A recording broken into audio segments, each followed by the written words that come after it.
Welcome back. We are joined today by Alex Krainer, a market analyst, trader, author, and a former hedge fund manager. So thank you very much for coming back on. Always a pleasure to join you, Glenn. Thank you for the invite and greetings to your audience. So we saw back in March of 2023, as Xi Jinping was leaving Moscow, he told Putin that changes not seen in 100 years were on its way. And now, almost 3 years later, the world has already begun to change fundamentally. But if you take a step back and look at, again, the wider geoeconomic architecture of the world, what do you think is what is the reference of Xi Jinping, or in general, what do you see falling apart in terms of the former economic order? Well, I think we had 5 or 6 centuries of completely Eurocentric global order. Europe was the political, diplomatic, cultural, and economic center of the world, basically. And it was dictating policy pretty much to the rest of the world. It colonized most of the rest of the world. It imposed itself economically and culturally. It stood out as the shining city on the hill. Everybody wanted to be European. Everybody wanted to have fancy houses and boats in European cities and in the south of France and so forth. And I think that this is now losing its luster, and I think it's imploding, and it's largely thanks to the ruling establishment that has been running the place behind the scenes. And as I look at it, several things have gone badly wrong for the European oligarchy. Maybe the pandemic wasn't the first one, but it was definitely a very large, very significant gambit through which they tried to assert a new level of control over global populations. That failed.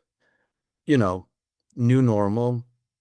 We were meant to live our life with a system of permits, which were initially going to be conditioned on our, vaccine status. But of course, once you create that permitting system and the whole infrastructure that runs it, you can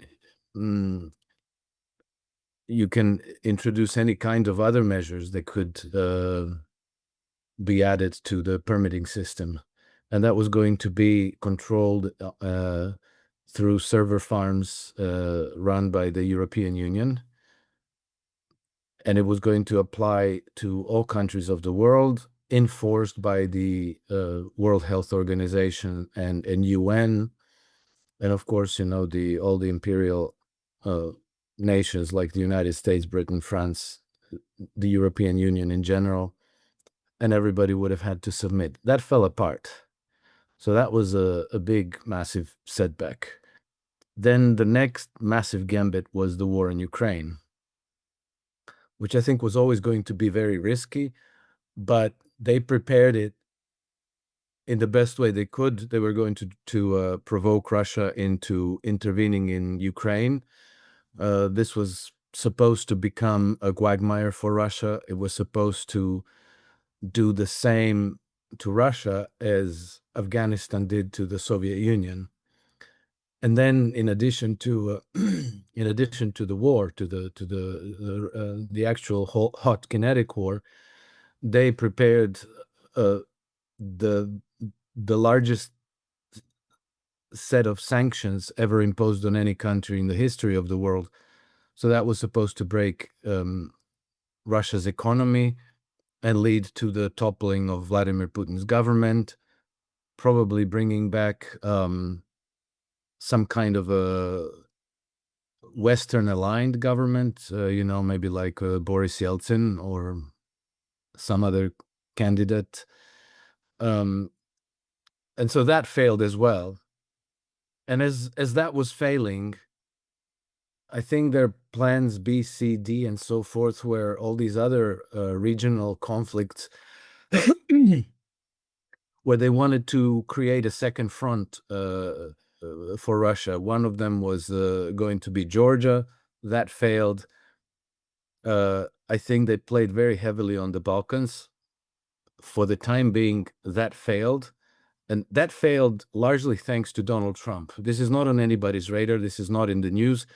But I happen to know that it's been the Trump administration that diffused that powder keg, which is very significant because, First World War was detonated in the Balkans, and we know what happened then. We had an absolutely devastating war that lasted more than 4 years, and which resulted in 40 million casualties on the European continent. So this is what they wanted to create a replay of. I think that the Middle East was supposed to turn into a large front. The united Western powers against Iran, and then after Iran against Pakistan. It's always in pursuit of the empire's imperative to dominate the Eurasian landmass. And so all of these gambits failed, one after another. And I think that Europe has exhausted itself in pursuit of all this, and they haven't given up. The last, maybe one of the last desperate gambits is to simply coerce European nations into, taking up the conflict where we run out of the last Ukrainian.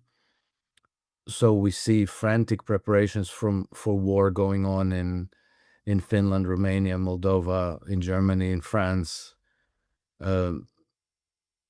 French chief of defense staff is telling French people that they need to prepare for war, that they need to prepare to sacrifice their children. But it seems to me that they are on the back foot.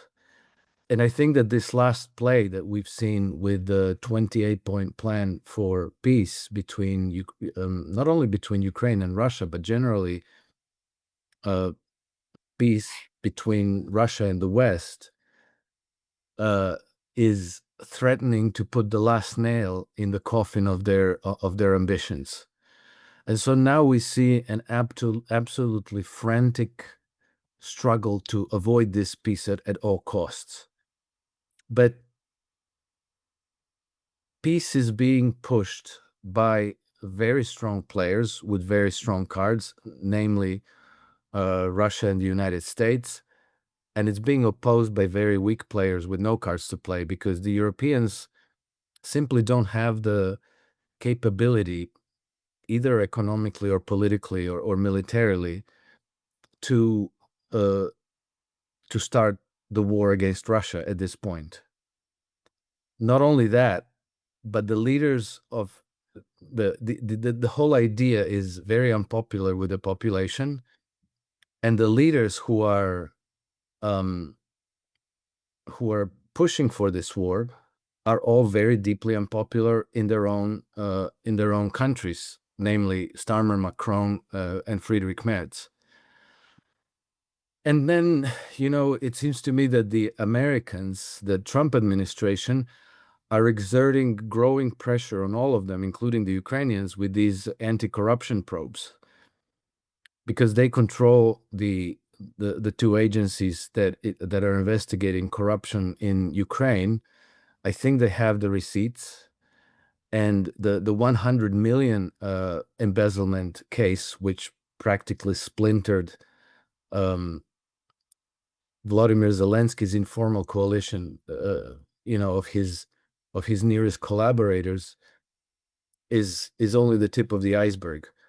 It seems that we're talking about corruption that's amounts anything between $50 and $100 billion, and a lot of that money has been laundered to European accounts, particularly through Estonia And this, I think, is putting a great deal of pressure on European leadership. So we have panic and disarray, but their only hope of not getting destroyed by this coming tsunami is to keep the war going and to escalate it to some kind of a massive emergency.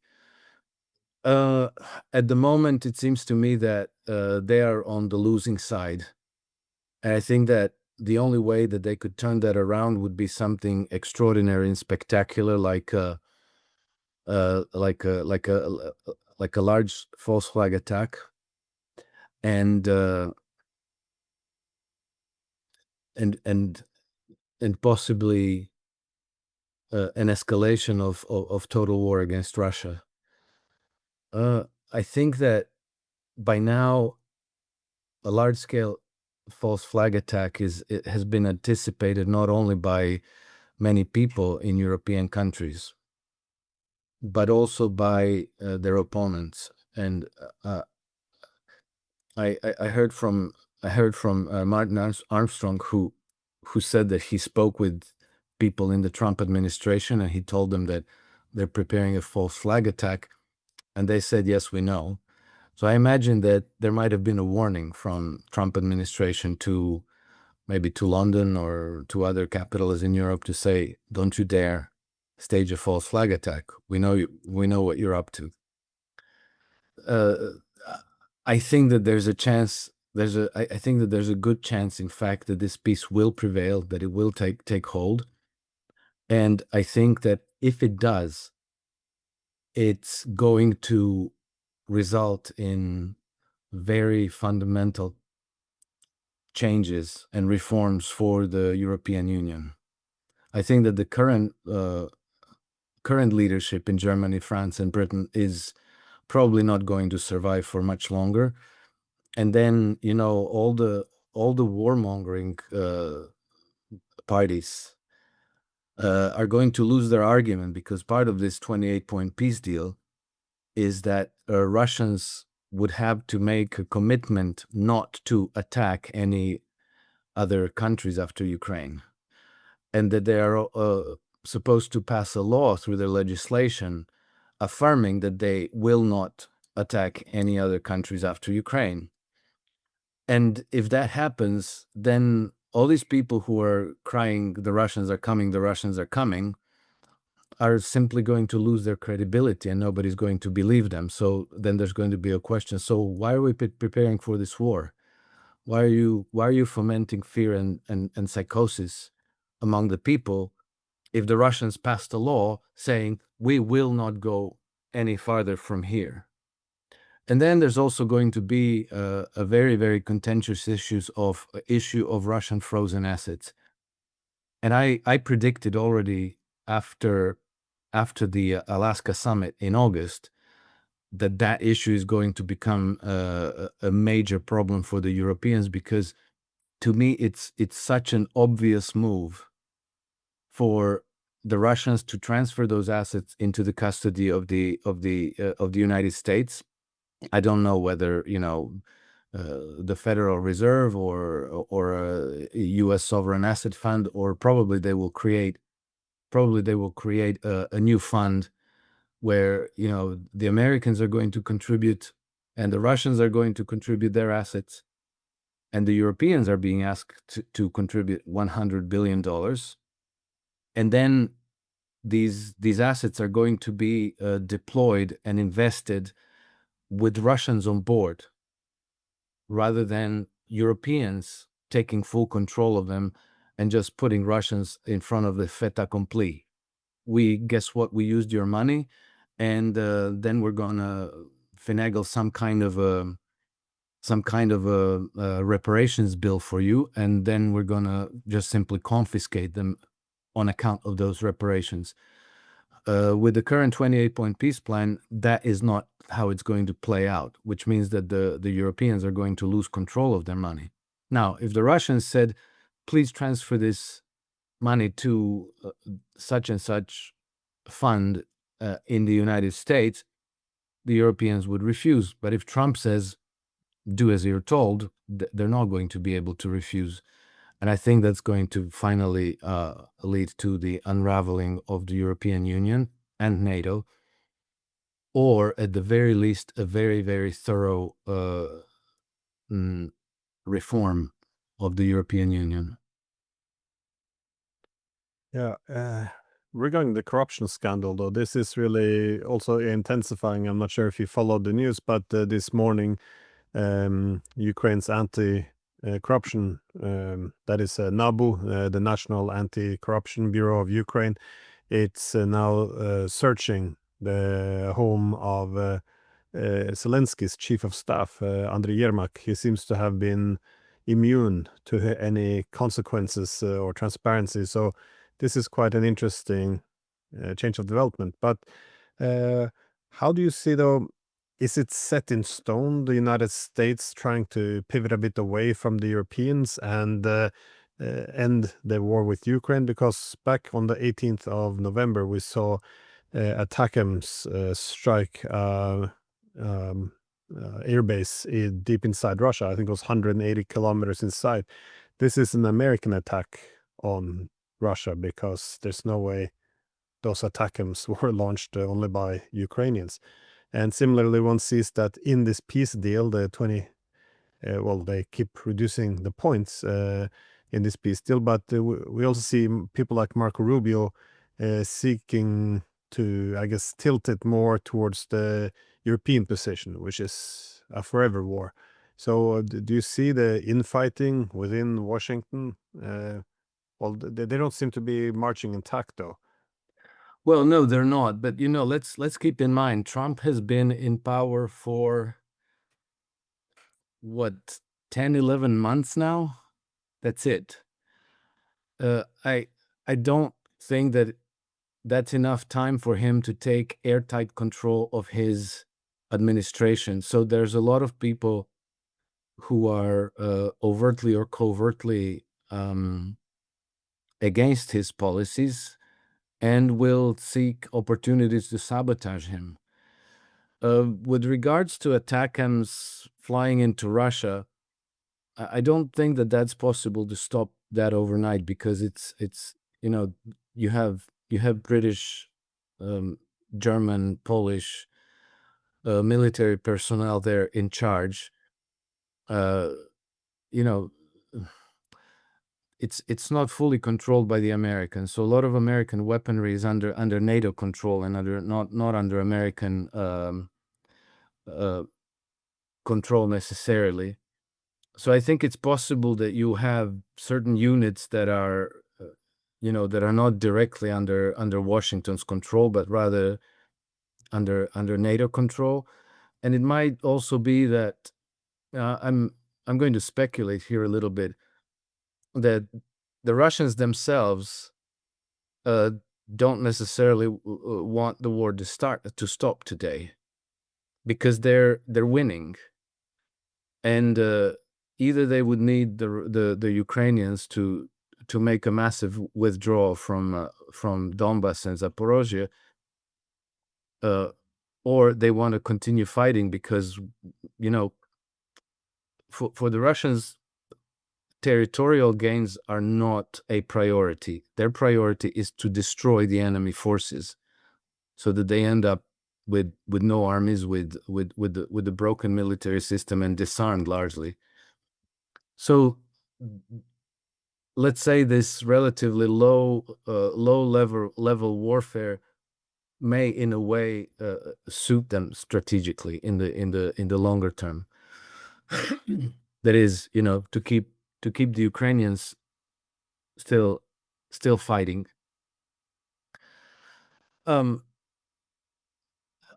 We've also seen that there's a lot of opposition to this peace within the United States. All of a sudden, you have this barrage of politicians, the media attacking Trump. You see a sort of disunited front, because my understanding now is that once the 28-point plan came out, which was negotiated between Trump's personal emissary, Steve Witkoff, and his Russian counterparts, particularly, okay, I'm blanking out on the man's name, but once the 28 points were formulated, then Marco Rubio went and formulated a different plan with Zelensky, with the Ukrainians. And this is why we had two different versions. And it seems that this wasn't Trump's plan. This was Rubio doing maybe an unauthorized negotiation process to kind of complicate things for Trump and to water down the initial peace plan. Then we had, Mitch McConnell and Lindsey Graham come out criticizing Trump over the peace agreement, saying that it's a terrible show. Then we had U.S. media coming out against Trump, with all kinds of talking points that it's a capitulation to Vladimir Putin, to the Russians, that it's giving Russians everything they wanted. Then we saw ABC, I think yesterday, came up with the story about Trump's physical and cognitive decline. Where they said, like, oh, Trump has declined by 39%. Imagine that, not 38, not 37, 39%. I don't know. Maybe we're supposed to be impressed by the scientifical quantified decline of Trump, so we can start measuring how fast Trump is declining.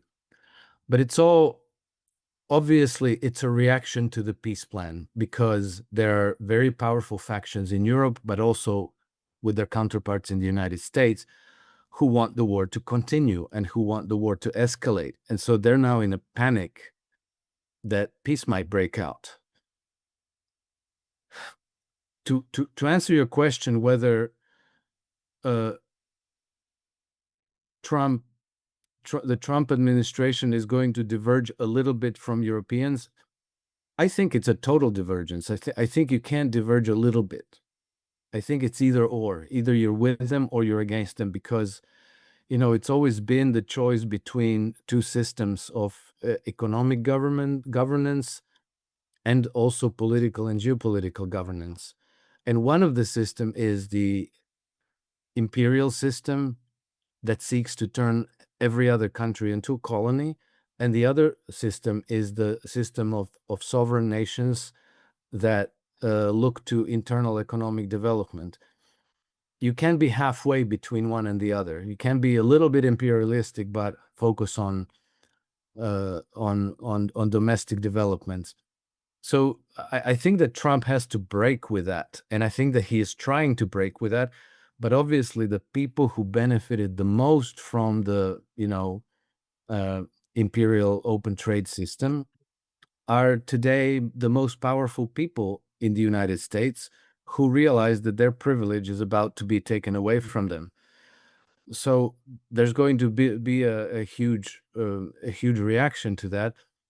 But I think that what Xi Jinping has said is exactly these types of changes. And it's been clear for a very long time that the Western imperial system has a fighting chance if they have the United States on board with them, if the United States is on their side. If the United States, on the other hand, joins the multipolar integrations and looks to internal development and creates a protected market, imposing tariffs on imports from abroad, then their whole imperial system kind of unravels. And I think that a huge component of that solution is peace in Ukraine and creation of a new security architecture in Europe. And I'd like to tell the story about Bosnia and Herzegovina. Maybe we spoke about this before, but I think it's very important, because Bosnia and Herzegovina, as I mentioned a few minutes ago, was being prepared as one of the new fronts in West's war against Russia, and that has been diffused now by principally by the Trump administration, but also in cooperation with the Russians, because the thing that was going to trigger the conflict was so Bosnia and Herzegovina consists of two principal entities. One is the Serbian entity called Republika Srpska, and the other one is the federation, which consists of 10 cantons, which are either majority Croatian or majority Muslim. And so over the last 2-3 years, the provocations against the Serbs have been escalating to the point where this fall, the Serbs in Bosnia were supposed to hold a referendum for secession from Bosnia, to create a separate new country and probably then join Serbia in the near future. And this was widely expected to trigger the conflict between Republika Srpska and the federal government in Sarajevo.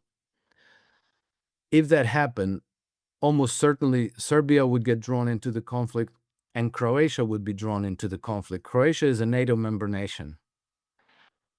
And so very probably NATO would get drawn into that conflict.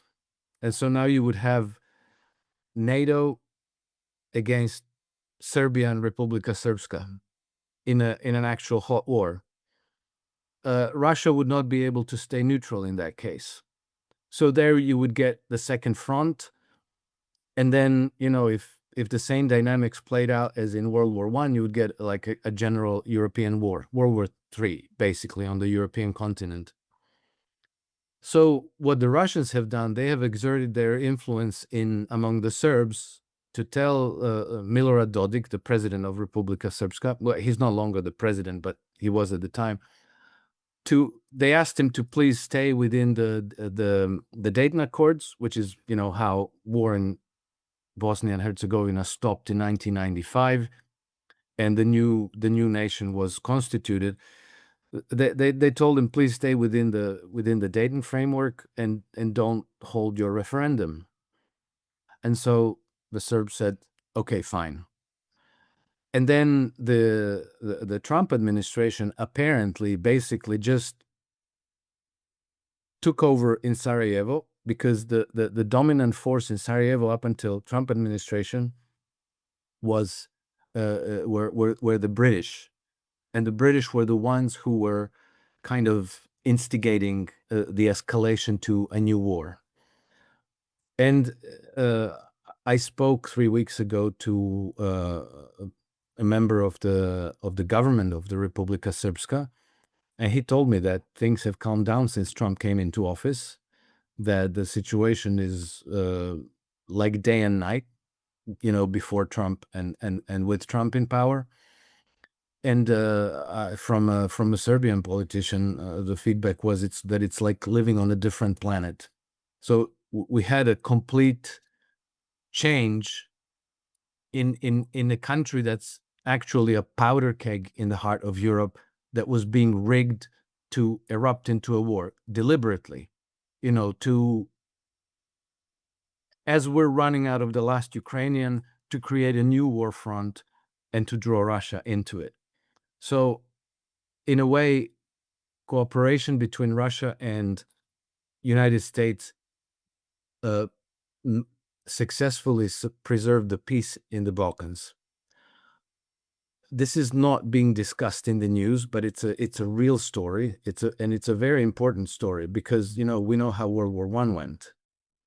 So for the time being, that has been prevented, and I suppose that this cooperation between the Russians and the Americans, in the similar way, might lead us to peace in Ukraine as well, and a new security architecture where war is simply not going to be escalating any further from here. So that I think all that is very, very encouraging, and I assume that the Chinese are in some way part of this, because they are also defining the new security architecture for the Eurasian continent. And maybe this is what Xi Jinping was referring to. And let's not forget, not so long ago, just a few weeks ago, Trump himself tweeted something, not tweeted, on his Truth Social.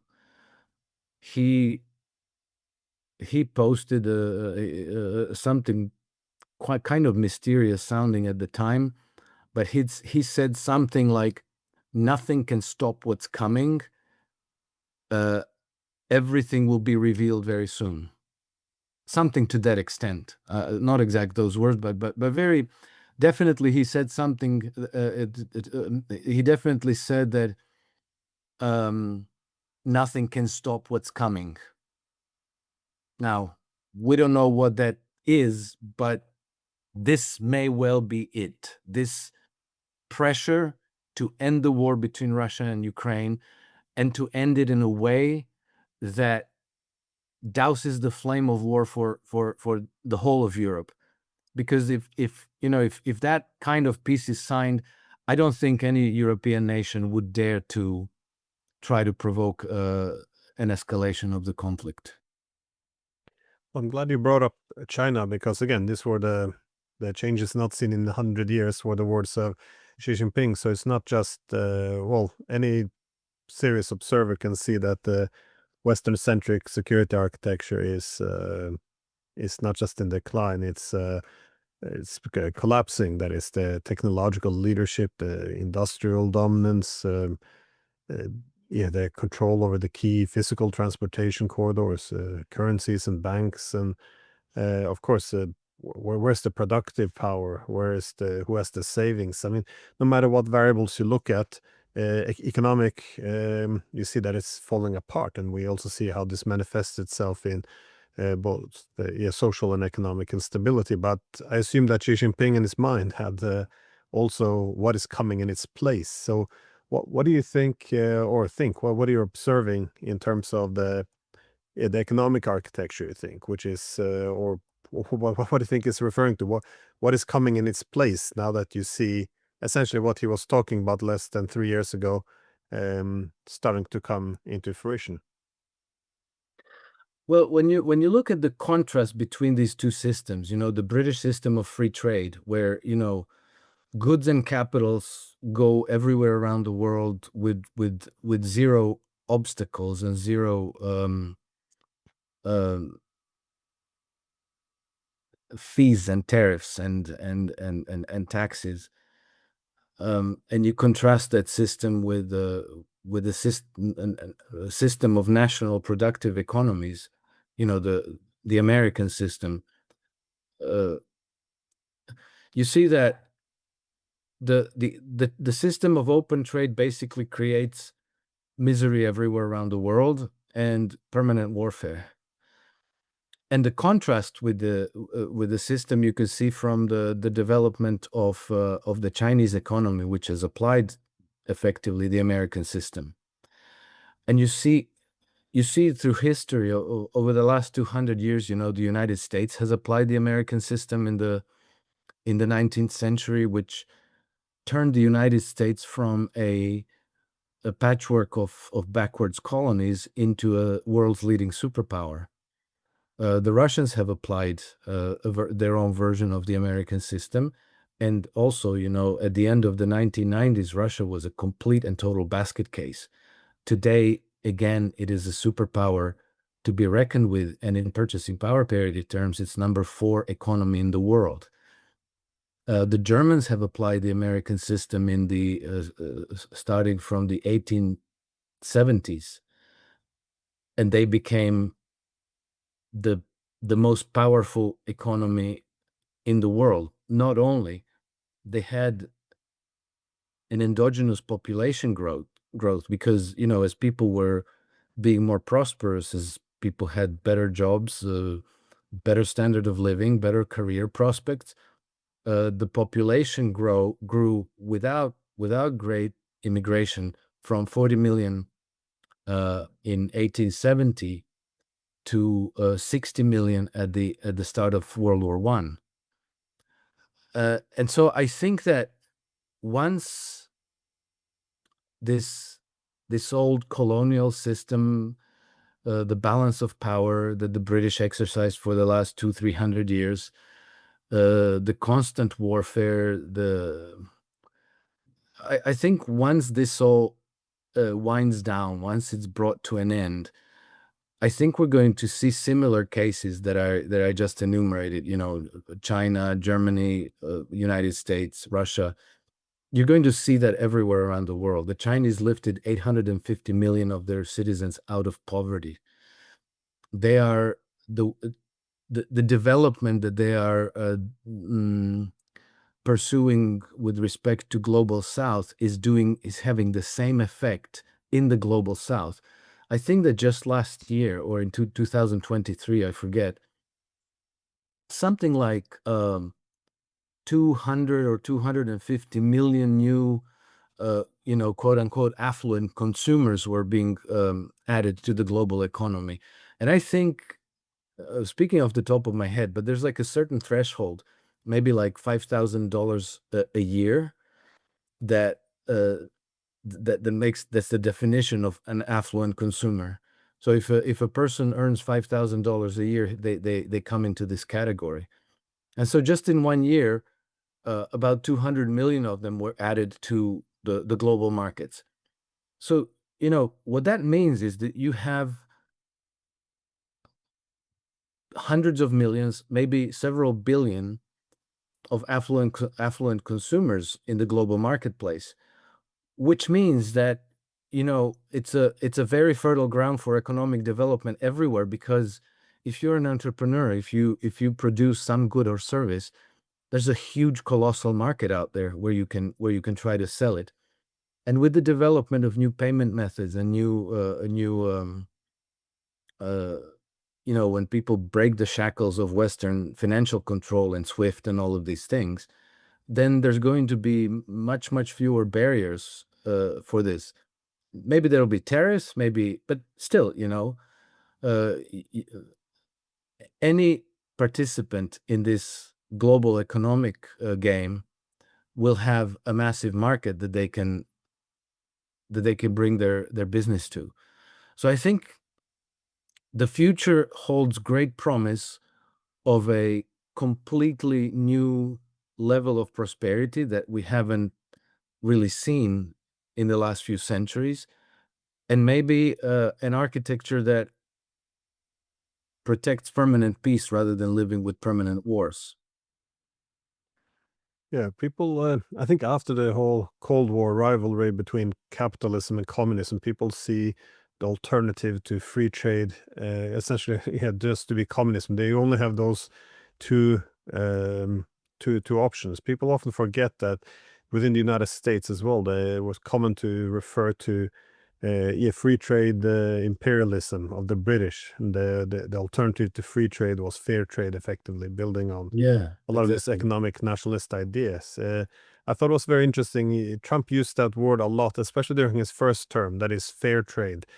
For someone who is looking a bit towards the use of tariffs and the American system, I don't think that's that's going too far.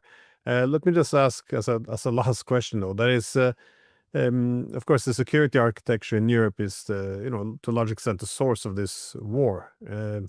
But at the same time, there's a lot of economic interest at play. As you said, the economic systems in Europe, United States, is beginning to falter. We had people like the former economic minister from Germany arguing that all the lithium in Donbass, that this should really help us fuel our green economies, not go to the Russians, all this stuff. But overall, though, what do you see being the main economic consequences of how this war ends in terms of how the US benefits or the Europeans or Russians? Because when I looked at the Trump peace plan, I couldn't help but to see a lot of economic goodies for the United States.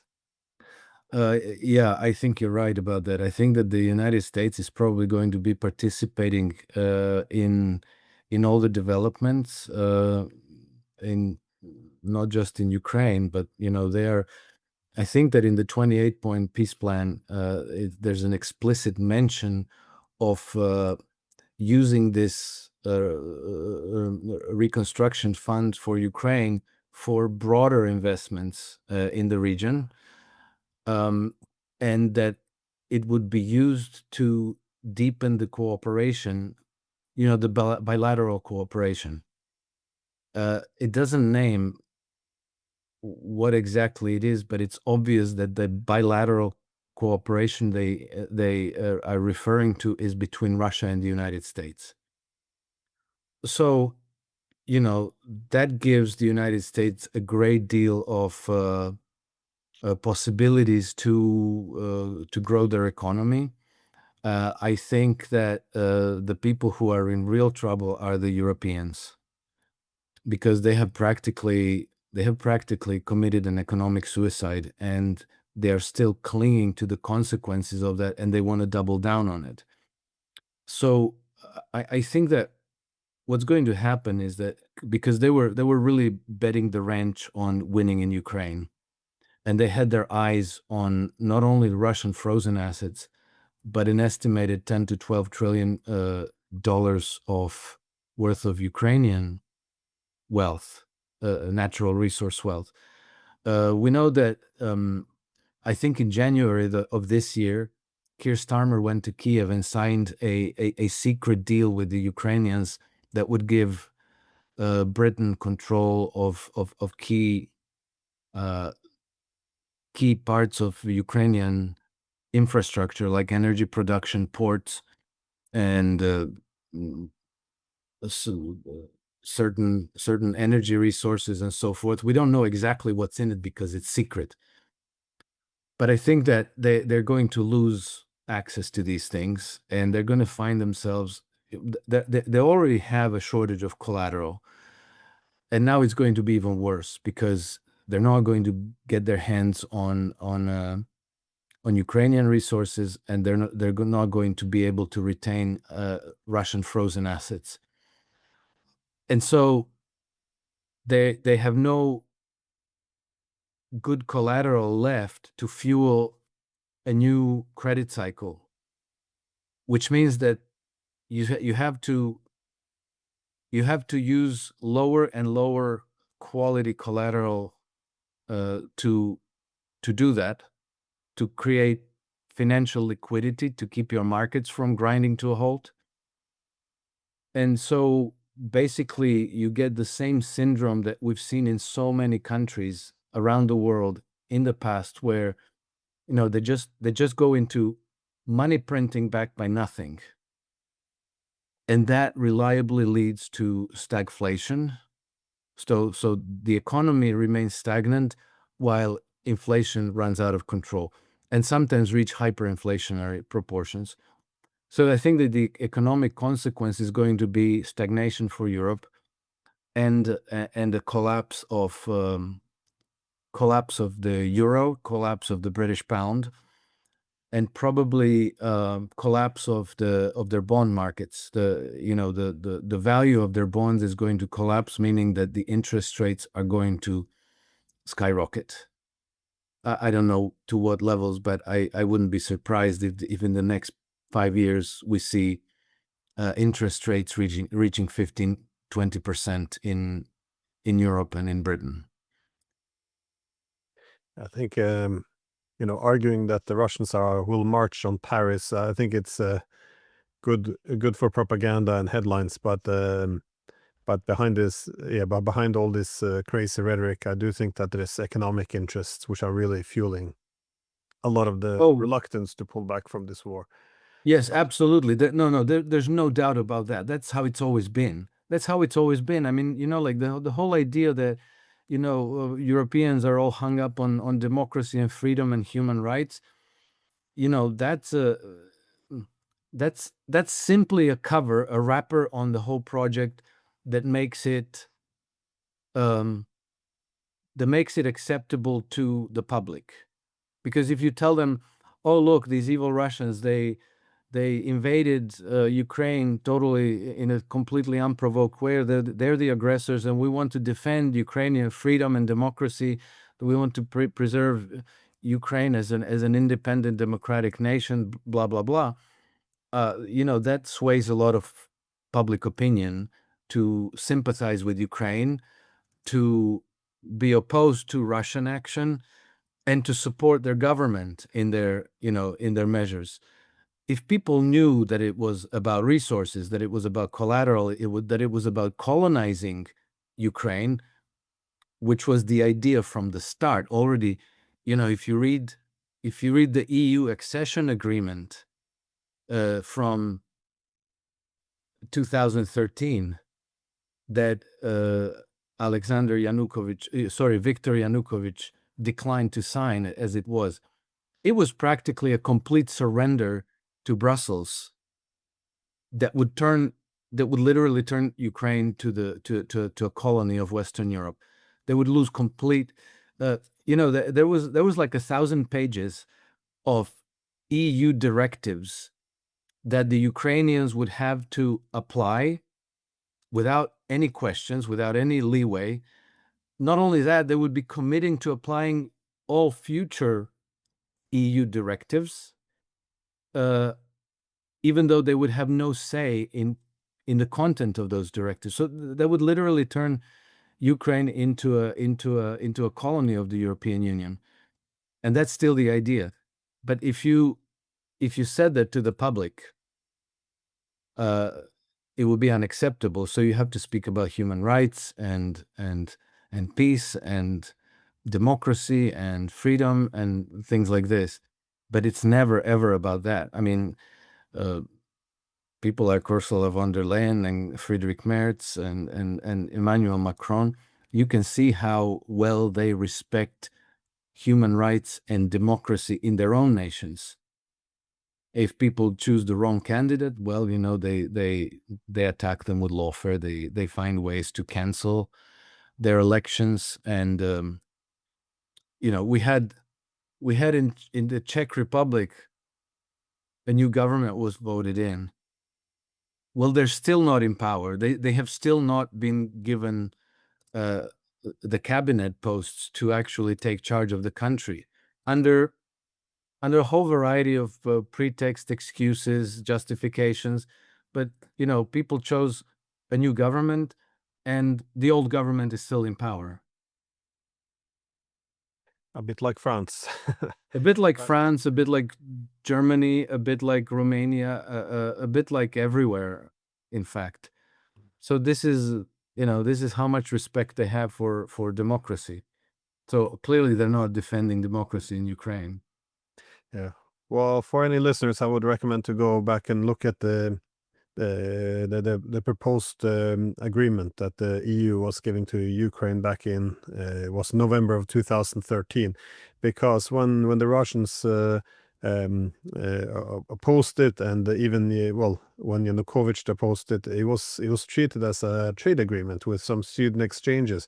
But if you go through there, it's it has the military security aspect, essentially outsourcing foreign policy to the European Union. So it was a very interesting document. So anyways, thank you very much for taking the time, as always. Pleasure, Glenn.